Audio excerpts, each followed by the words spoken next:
verses is Philippians 1, verses 1 through 6.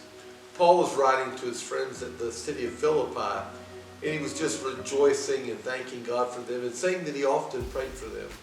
But then he says something that is profound and I use every day of my life. He said, I'm confident of this, that he who began the good work in you, that he will complete it until the day of Christ Jesus.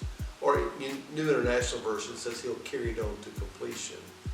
The concept is that God's always been at work.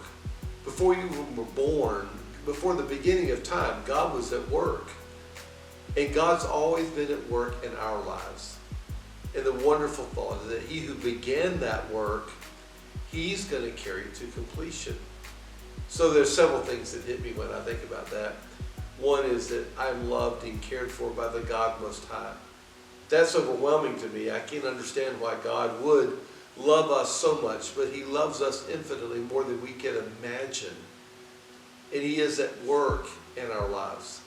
Sometimes when we look around and we see the problems and the trials and the difficulties, we begin to focus on all that, but we need to remember that God is very present and there with us.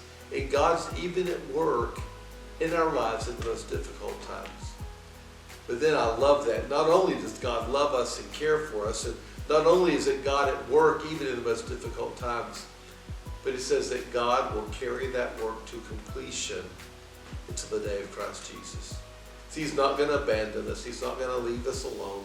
He's not going to just let us try to figure it out by ourselves or solve our own problem. God is going to carry it to completion until the day of Christ Jesus.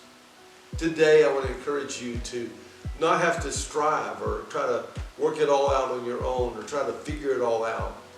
But I want to encourage you to trust the Lord, to trust that he loves you, to trust that he's at work, and to trust that he who began the good work in you, he is going to carry it out to completion.